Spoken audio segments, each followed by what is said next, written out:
Buku pertama dari kakekku Verus. Aku telah belajar untuk menjadi lemah lembut dan menahan diri dari semua kemarahan dan juga hawa nafsu. Dari kemasyuran dan kenangan tentang ayahku, aku belajar tentang sifat malu dan perilaku manusiawi. Dari ibuku, aku telah belajar tentang kesalehan dan perbuatan baik, serta menahan diri bukan hanya dari perbuatan jahat, tetapi juga dari berniat jahat. Dan lebih jauh lagi tentang kesederhanaan dalam jalan hidupku, serta menarik diri sejauh-jauhnya dari kebiasaan mereka yang kaya raya. Dari kakek buyutku, aku belajar untuk menghadiri sekolah umum dan untuk mendapatkan ilmu dari banyak guru yang baik di rumah, serta untuk mengetahui bahwa sudah selayaknya seseorang mengeluarkan banyak uang untuk hal-hal seperti ini. Dari orang yang membesarkanku, aku belajar untuk tidak terlalu menggemari pada salah satu dari dua golongan besar anggota sirkus yang disebut dengan Prasini dan Veneti. Tidak memihak sepihak, baik pada Parmularius dan Squitarius dalam pertandingan gladiator. Dari beliau pula lah, aku belajar tentang daya tahan dalam menekuni pekerjaan. Untuk menoleransi rasa sakit dan untuk tidak punya banyak keinginan. Untuk dapat melakukan apapun sendiri daripada meminta bantuan orang lain, tidak ikut campur dalam urusan orang lain, dan menjadi tuli saat mendengarkan fitnah apapun. Dari Diognetus, aku belajar untuk tidak menyibukkan diri dengan hal-hal yang sia-sia. Tidak mudah mempercayai hal-hal yang biasa diucapkan oleh orang-orang yang menganggap mereka dapat membuat keajaiban, seperti oleh para dukun atau tukang sihir dan penipu. Tentang kekuatan jimat, serta pengusiran setan, atau roh-roh jahat dan yang sejenisnya. Tidak memelihara burung puyuh untuk permainan, atau membiarkan diriku terhanyut pada hal-hal seperti itu. Tidak tersinggung dengan kebebasan berbicara orang lain, dan mempelajari filsafat dengan baik. Aku juga berterima kasih pada Diognetus karena telah mengenalkanku pada Basius, Tandansis, dan Marcianus. Dan hal itu pula lah yang membuatku menulis esai di masa muda. Memilih merebahkan diri di atas tempat tidur papan tanpa alas dan apapun yang dilakukan dalam kedisiplinan kaum Yunani. Dari Rusticus, aku menyadari bahwa hidupku membutuhkan perbaikan dan penyembuhan. Dan darinya aku belajar untuk tidak tersesat dalam persaingan pelik maupun menulis tentang hal-hal spekulatif, atau menyampaikan pidato dengan tujuan mempengaruhi orang lain, dan juga menampilkan diri sebagai orang yang mempraktikkan disiplin secara ketat maupun melakukan perbuatan baik demi menampilkan diri. Aku berhenti mempelajari retorika dan puisi maupun menulis kata-kata bersayap, tidak berjalan-jalan di dalam rumah mengenakan baju seremonial, atau melakukan hal-hal seperti itu. Selain itu, aku belajar darinya untuk menulis pikiran-pikiranku secara sederhana, seperti surat yang ditulis oleh Rusticus untuk ibuku dari Sinuessa. Dan mengenai mereka yang telah menyinggung perasaanku dengan kata-kata ataupun perbuatan jahat, aku bersedia untuk menenangkan diri dan berdamai ketika melihat mereka menunjukkan diri untuk berdamai. Membaca dengan tekun, tidak puas dengan pengetahuan yang ringan dan dangkal, atau dengan cepat menyetujui hal-hal yang biasa dibicarakan, dan sepenuhnya aku berterima kasih kepadanya karena kini aku telah mengetahui pemikiran-pemikiran Epictetus yang dia kenalkan padaku dari koleksi miliknya sendiri. Dari Apollonius, aku belajar tentang kebebasan sejati dan ketabahan yang tidak berubah-ubah, tidak menganggap apapun selain dari kebenaran dan akal sehat. Menjadi orang yang sama, tidak berubah baik dalam segala situasi, baik dalam rasa sakit yang tiba-tiba, seperti kalian seorang anak, ataupun merasa sakit yang begitu lama. Dia merupakan contoh nyata bagiku bahwa seseorang dapat begitu tegas dan fleksibel dalam waktu yang sama. Dia bukanlah orang yang mudah tersinggung dan terganggu dengan ketidakmampuan para siswa dan pendengarnya ketika dia memberikan penjelasan dalam kuliah. Dia merupakan contoh yang baik dan tetap rendah hati untuk seseorang yang memiliki bakat serta kemampuan luar biasa dalam mengajar dan membujuk orang lain melalui teorema dan juga ajaran umum dalam prinsip filosofi Stoik. Dari dia juga aku belajar bagaimana menerima bantuan dan juga kebaikan dari teman-teman tanpa perlu merasa dikerdilkan atau membiarkan mereka berlalu tanpa rasa dihargai. Tetap bersyukur atas kebaikan yang mereka berikan. Dari Sektus, aku belajar tentang kelembutan dan cara mengurus keluarga dengan kasih sayang seorang ayah. Bertekad untuk hidup selaras dengan alam, dan aku belajar untuk serius, tanpa kedok, dan tanpa kepura-puraan. Untuk lebih mengamati dan memahami kebutuhan teman-teman dengan cermat, tidak tersinggung dengan orang-orang yang kurang berpendidikan, juga tidak menyerang orang lain tanpa berpikir panjang. Memahami teorema dan berpegang pada prinsip para filsuf. Dia menjadi contoh tentang bagaimana seorang manusia dapat menyesuaikan diri dengan semua orang dan lingkungan, sehingga setiap perjumpaan dengannya menjadi lebih menyenangkan daripada sanjungan apapun. Namun, pada saat yang sama, dia merupakan orang yang paling dihormati di antara mereka yang mengenal dirinya. Dia juga memiliki kemampuan yang tepat secara rasional dan metodis untuk mencari tahu dan memberikan instruksi yang cerdas mengenai prinsip-prinsip yang penting dalam hidup. Dia tidak pernah sedikit menunjukkan kemarahan atau hawa nafsu lainnya. Sepenuhnya terbebas dari hawa nafsu, sekaligus sangat penyayang. Beliau juga dapat mengungkapkan pujian, sangat terpelajar, namun tidak pernah sombong akan hal itu. Dari Alexander yang pandai tata bahasa, aku belajar untuk menahan diri agar tidak mencela siapapun karena tata bahasanya atau dalam pengucapannya terdengar aneh. Akan tetapi, dengan cekatan memberikan jawaban atau konfirmasi tentang bagaimana cara mengucapkannya sebagaimana seharusnya diucapkan. Atau dengan teguran lain yang secara tidak langsung, dengan baik dan sopan, untuk memberitahunya tentang hal itu. Dari Fronto, aku belajar mengenai efek dari kecemburuan dan tipu daya, serta kemunafikan yang muncul pada pribadi seorang tirani. Bahwa pada umumnya, mereka yang biasa disebut dengan ningrat, yaitu bangsawan, dalam beberapa hal sebetulnya kurang memiliki kasih sayang. Dari Alexander Sang Platonis, aku belajar untuk tidak sering atau jika tidak diperlukan untuk mengatakan atau menulis surat kepada siapapun bahwa aku tidak punya waktu luang. Atau dengan cara ini dijadikan untuk menunda tugas sebagai alasan mengabaikan orang-orang terdekatku. Dari Catullus, aku belajar untuk tidak mencela kritikan seorang teman, sekalipun kritikannya merupakan keluhan yang tidak masuk akal, tetapi tetap berusaha membawa mereka pada keadaan semula.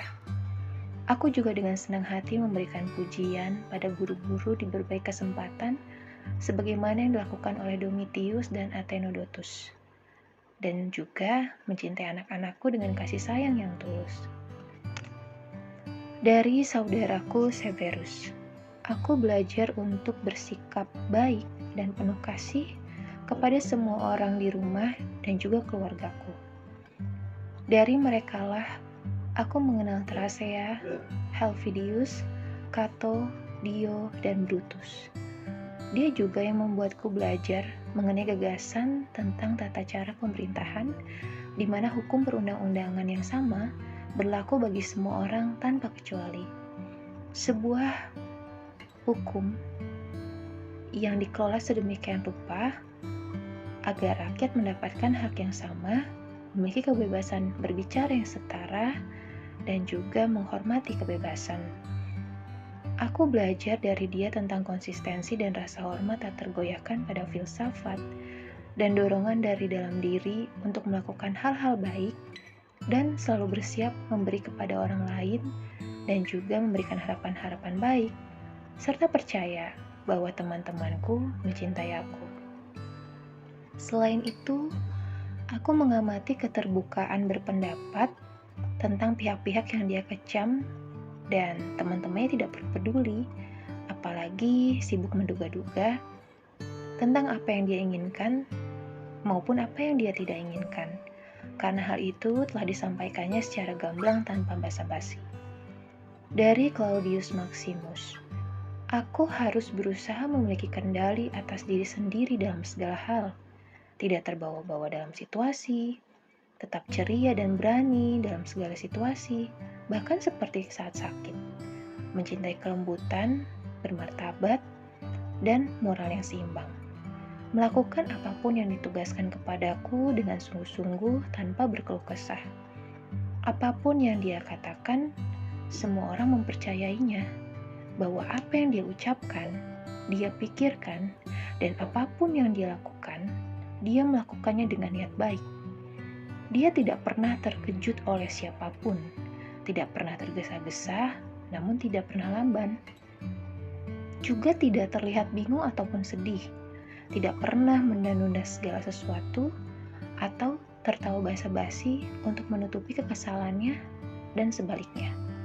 Tidak pernah marah ataupun curiga, tetapi selalu siap untuk berbuat baik dan memaafkan. Berbicara dengan jujur tanpa kepura-puraan. Semua ini dilakukannya seolah-olah dia sudah tahu mana yang benar dan yang salah. Aku pun mengamati bahwa tak pernah ada satu orang pun yang merasa diremehkan oleh Maximus maupun memandang dirinya sebagai sosok yang lebih baik. Dia juga sangat menyenangkan dan ramah.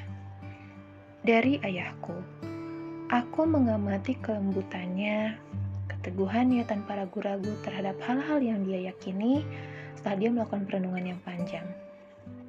Betapa bebasnya dia dari semua kesia-siaan dalam hal kehormatan dan juga martabat. Rasa cinta terhadap kerja keras dan ketekunannya, kesiapannya untuk mendengar siapapun yang memiliki gagasan apapun untuk kebaikan bersama. Memiliki keteguhan yang tak tergoyahkan untuk selalu memberikan apa yang menjadi hak orang lain. Memiliki keterampilan dan pengetahuan luar biasa, tahu kapan harus mengambil tindakan tegas dan kapan memberikan pengampunan. Dan aku pun mengamati bagaimana dia menjauhkan diri dari semua cinta yang tidak suci. Sikapnya yang rendah hati terhadap orang lain sebagai orang biasa. Tidak menuntut teman-temannya untuk menemaninya saat makan, atau mereka harus selalu menemaninya ketika melakukan perjalanan. Ketika setiap orang harus mendapat pekerjaan karena kesibukan, mereka tetap diperlakukan dengan baik olehnya. Aku juga mengamati kebiasaan dan ketekunannya untuk menggali secara cermat tentang sesuatu, dan juga dia penuh pertimbangan. Dia tidak pernah berhenti mencari tahu. Tak pernah cepat merasa puas dengan kesan pertama yang dilihatnya. Dia juga memiliki sifat untuk selalu menjaga hubungan dengan teman-temannya. Dia tak pernah merasa cepat lelah dan juga memberikan perhatian secara berlebihan kepada mereka. Selalu berpuas diri dalam segala hal dan riang gembira, serta melihat sesuatu jauh ke depan, dan ketika memberikan hal-hal sekecil apapun, tidak perlu pamer. Selalu waspada setiap kali dirinya mendapatkan semua pujian dan sanjungan.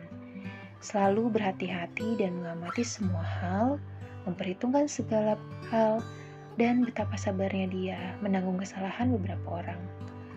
Dia bukan pemuja tahyul para dewa, bukan juga pemuja manusia yang ambisius atau memberikan hal-hal mewah untuk kesenangan orang lain, tetapi bijaksana dalam segala hal dan selalu memperhatikan apa yang pantas dan juga tidak. Tanpa kesombongan, tanpa kebohongan, namun penuh dengan kebebasan dan juga kemerdekaan. Sehingga ketika dia memiliki sesuatu, dia menikmatinya secara bebas, tanpa kecemasan, ataupun kepura-puraan. Jadi, ketika tak memilikinya, dia tidak merasa kekurangan. Selain itu, dia tidak pernah dipuji oleh siapapun sebagai orang yang terpelajar, cerdas, atau orang yang patuh, atau bahkan orator yang baik. Tetapi sebagai orang dewasa yang matang, sehat, tidak tahan untuk disanjung, mampu mengatur dirinya sendiri dan juga orang lain. Terlebih lagi, betapa dia menghormati semua filsuf tanpa mencela mereka yang berpura-pura menjadi filsuf. Keramahannya, percakapan yang ramah dan juga menyenangkan tanpa pernah menunjukkan sikap sombong. Dia melakukan perawatan tubuh dalam batas-batas wajar, dan dia juga jarang mendapatkan pengobatan dari para dokter. Selain itu, betapa cerdiknya dia, dan dia juga memiliki kemampuan khusus, yaitu kefasihan, pengetahuan tentang hukum, tatanan moral, dan sejenisnya. Dia juga suka memberikan bantuan kepada orang lain, memberikan perhatian pada usaha setiap orang di masing-masing bidang. Dia melakukan segala sesuatu dengan hati-hati, mengikuti kebiasaan kuno nenek moyangnya. Namun dia tidak pernah berkeinginan agar orang lain memperhatikan bahwa dia benar-benar memiliki kebiasaan kuno. Sekali lagi, dia tidak mudah diombang-ambingkan, tetapi berpegang teguh pada prinsip yang sama. Dan bagaimana setelah serangan sakit kepala yang hebat, dia akan kembali segar dan bersemangat untuk melakukan urusannya seperti biasa. Dia menyimpan rahasia, tetapi sangat sedikit dan jarang. Dan biasanya, hal-hal yang dia simpan selalu berhubungan dengan hal-hal kemasyarakatan. Dia juga berhati-hati dalam menampilkan dirinya di halayak umum. Tidak pernah mandi pada jam-jam yang tidak tepat, tidak pernah membangun gedung, tidak pernah penasaran atau khawatir, tidak pernah mempersoalkan tentang warna pakaian, dan juga apapun yang termasuk dalam kecantikan luar. Dalam semua percakapannya, jauh dari semua ketidakmanusiawian, ketidaksopanan, keserakahan, dan ketidaksabaran. Tidak pernah melakukan apapun dengan kesungguhan sehingga seseorang mengatakan bahwa dia melakukannya dengan sungguh-sungguh. Dan dia melakukannya dengan tenang, santai, tanpa masalah, tertib, teratur, dan menyenangkan. Seseorang mungkin telah menerapkan itu padanya seperti yang dicatat tentang Socrates, bahwa dia tahu bagaimana menginginkan sesuatu dan tahu untuk menikmati hal tersebut. Ketika memiliki keinginan, kebanyakan orang menunjukkan diri mereka lemah. Dan hasilnya, mereka menjadi melampaui batas. Tetapi, untuk tetap bertahan, teguh, konstan, tetap berada dalam kesederhanaan dan ketenangan sejati, adalah milik seorang manusia yang memiliki jiwa yang sempurna dan tak terkalahkan. Seperti yang dia tunjukkan pada penyakit Maximus, sahabatnya. Dari para dewa, aku bersyukur karena diberkahi memiliki kakek dan orang tua yang baik, saudara perempuan yang baik, guru yang baik, pembantu rumah tangga yang baik, kerabat yang penuh kasih, hampir semuanya baik. Dan aku juga bersyukur pada para dewa karena aku tidak tergelincir pada perbuatan apapun yang dapat menyinggung salah satu dari mereka. Meskipun mungkin aku dapat melakukannya jika ada kesempatan. Namun, kasih sayang para dewa mencegahku dari hal-hal serta kejadian-kejadian yang mungkin membuat saya menanggung kesalahan. Bahwa aku beruntung tidak dibesarkan oleh selir kakekku dalam waktu lama. Bahwa aku memiliki masa muda yang baik. Bahwa aku tidak pernah menganggap diriku sebagai orang dewasa sebelum waktunya. Bahwa hidup di bawah pemerintahan ayahku mengajarkanku untuk tidak sombong dan merendahkan diri. Aku belajar bahwa seorang pangeran yang tinggal di istana tidak selalu memiliki pasukan penjaga dan juga pengikut, memiliki pakaian yang luar biasa, aneka tempat lilin dan patung, serta hal-hal kemegahan lainnya. Tetapi, seseorang dapat hidup sebagai orang biasa tanpa harus kehilangan martabat atau kekuatan apapun dalam tanggung jawab seorang penguasa demi kepentingan bersama. Aku bersyukur memiliki seorang saudara laki-laki yang dapat memberikan teladan bagi diriku sendiri. Dengan rasa hormat serta cintanya, dapat menjadi sosok yang menyenangkan bagiku. Aku juga bersyukur memiliki anak-anak yang cerdas tanpa kekurangan fisik. Mungkin aku tidak mahir dalam mempelajari retorika dan puisi serta pelajaran lain. Tapi apabila aku mempelajarinya, aku bisa menjadi sukses dalam hal tersebut. Kadang-kadang aku lebih memilih mereka yang membesarkanku untuk bisa mendapatkan tempat dan martabat yang menurutku itu hal yang paling mereka inginkan. Dan aku tidak pernah memberikan janji-janji ataupun harapan bahwa aku akan mengabulkan hal tersebut suatu hari nanti. Aku bersyukur pernah mengenal Apollonius dan Rusticus, serta Maximus. Aku juga sering merenung dan bermeditasi mengenai kehidupan yang selaras dengan alam, sehingga tidak ada halangan bagiku untuk hidup selaras dengan alam.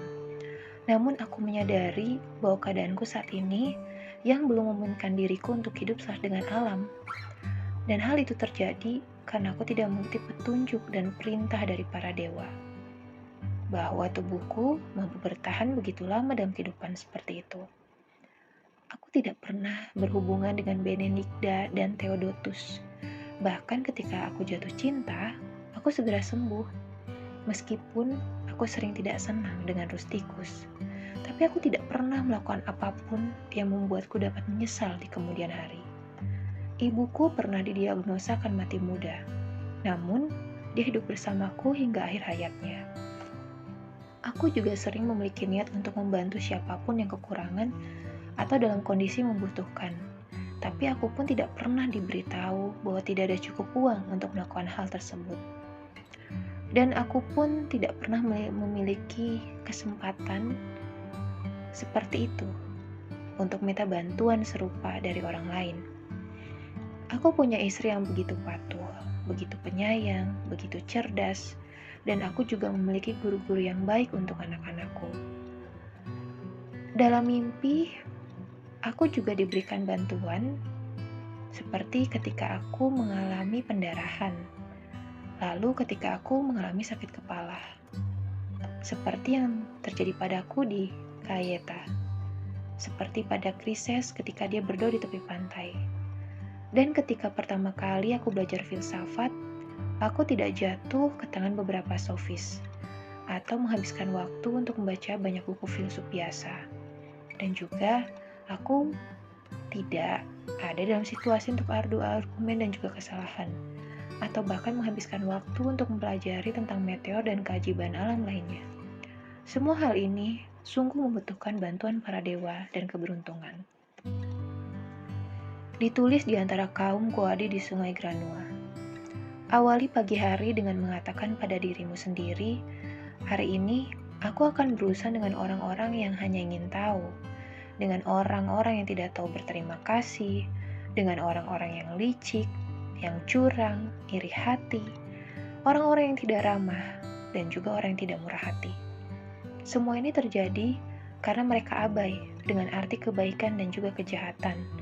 Tetapi aku yang memahami bahwa kebahagiaan itu indah, kebaikan itu indah, dan kejahatan itu buruk. Siapapun dia, pelanggar itu adalah sanak saudaraku. Bukan karena dari darah serta keturunan yang sama, namun karena berasal dari keagungan yang sama. Bagaimana mungkin aku disakiti oleh mereka? Tak satu pun dapat mempengaruhi diriku dengan kejahatan mereka. Atau marah dan juga sakit hati terhadap mereka yang pada dasarnya dekat denganku. Kita dilahirkan untuk dapat saling bekerja sama, seperti kaki, tangan, kelopak mata, seperti barisan gigi atas dan bawah. Melakukan perlawanan satu sama lain adalah hal yang bertentangan dengan alam, dan perasaan marah adalah bentuk perlawanan. Apapun aku adalah manusia yang hidup, yang memiliki tubuh, nafas, juga pikiran. Buang jauh buku-bukumu, jangan biarkan pikiranmu terganggu dan terombang-ambing, karena manusia pada akhirnya akan mati. Pikirkan saja tentang tubuhmu yang terdiri dari darah, tulang, struktur jaringan saraf, pembuluh darah, dan juga arteri. Jangan pikirkan hal lain. Dan mengenai hidupmu, pikirkanlah setiap hembusan nafas yang berhasil kau hirup dan dihembuskan. Itu pun tidak tetap, suatu hari nanti dapat kembali. Selain itu, pikirkanlah bahwa kamu sudah tua.